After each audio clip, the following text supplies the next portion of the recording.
दोस्तों, tally prime course की इस श्रृंखला में अभी तक हमने बेसिक वाउचर एंट्रीज के बारे में सीख लिया है।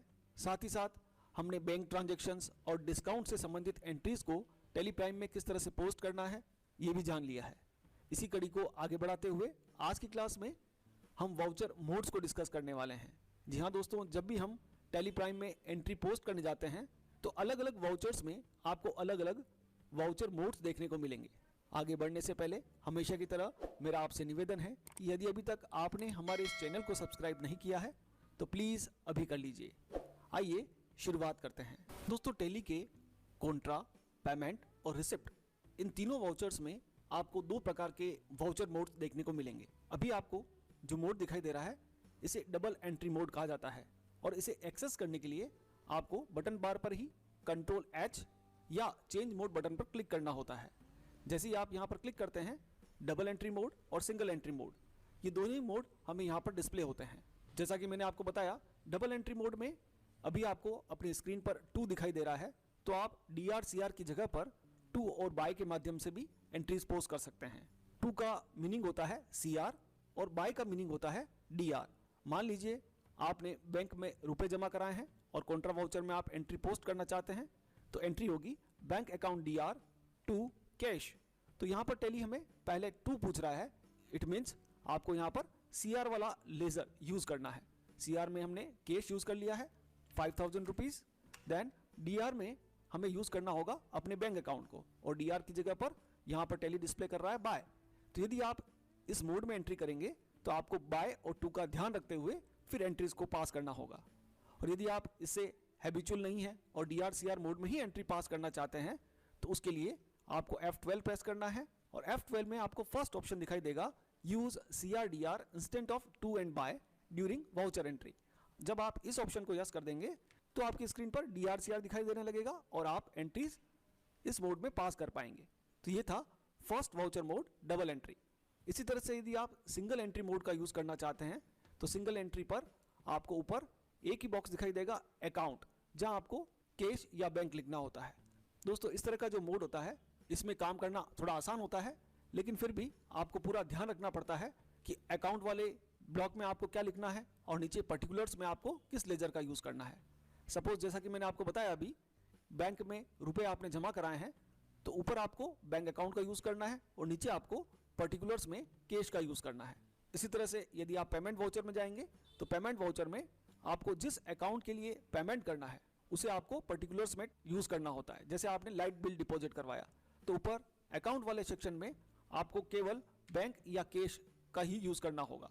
तो पेमेंट और रिसिप्ट वाउचर में सिंगल एंट्री मोड में काम करना थोड़ा आसान हो जाता है। यहाँ आपको DRCR ध्यान नहीं रखना पड़ता, सीधे सीधे आपको अकाउंट वाले ब्लॉक में या तो आप कैश पेमेंट करेंगे या आपका पेमेंट बैंक के माध्यम से होगा।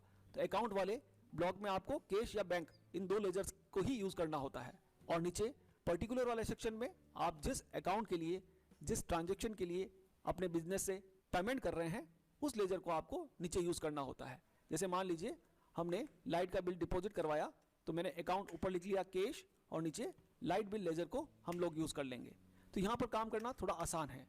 इस तरह से यदि आप रिसिप्ट वाउचर को देखेंगे तो रिसिप्ट वाउचर में भी अकाउंट वाले सेक्शन में या तो आप कैश लिख सकते हैं या फिर आप यूज़ कर सकते हैं अपने बैंक अकाउंट को।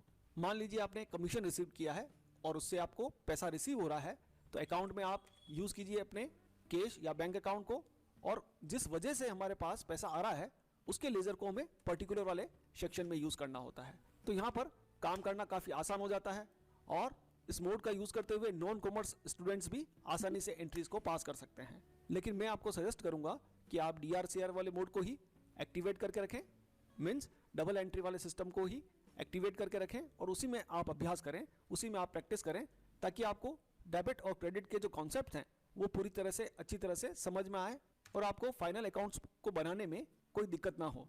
इसी तरह से परचेज और सेल्स वाउचर में भी हमें अलग अलग वाउचर मोड्स देखने को मिलते हैं। कंट्रोल H या चेंज मोड बटन के माध्यम से आप मोड्स को देख पाएंगे। फर्स्ट मोड है आइटम इनवॉइस, दूसरा मोड होता है अकाउंटिंग इनवॉइस और तीसरा मोड है एज वाउचर। आइटम इनवॉइस, जैसा कि आप यहाँ देख पा रहे हैं, यहाँ हमें जिस पार्टी को गुड्स सेल आउट करना है उसका नाम लिखना होता है। अदरवाइज यदि आप कैश ट्रांजैक्शन कर रहे हैं, माल नगद बेच रहे हैं, तो पार्टी अकाउंट नेम में आपको कैश या बैंक लिखना होता है और नेम ऑफ आइटम में हमें उन सारे आइटम्स को लिस्ट आउट करना होता है जिन्हें हम सेल आउट करना चाहते हैं। तो ये है first mode, item invoice. Second है अकाउंटिंग इनवॉइस। अकाउंटिंग इनवॉइस का यूज जनरली सर्विस को सेल आउट करते समय किया जाता है, और यही सारे मोड्स आपको परचेज वाउचर में भी देखने को मिलेंगे। जब भी आप सर्विस सेल आउट करेंगे तो वहां पर हमारे पास गुड्स नहीं होगा, स्टॉक आइटम नहीं होंगे, तो उस कंडीशन में हमें इस मोड के माध्यम से एंट्री को पास करना होगा। इसी तरह से तीसरा जो मोड है वो है as voucher mode. As voucher mode में हमारा ट्रेडिशनल अकाउंटिंग सिस्टम DRCR वाला मोड आपको दिखाई देगा और यहाँ आपको एंट्री पास करनी होगी। तो दोस्तों, आप अलग अलग वाउचर मोड्स को यूज करते हुए एंट्रीज को पास करें, उनका इफेक्ट देखें, किस वाउचर मोड से क्या इफेक्ट आने वाला है।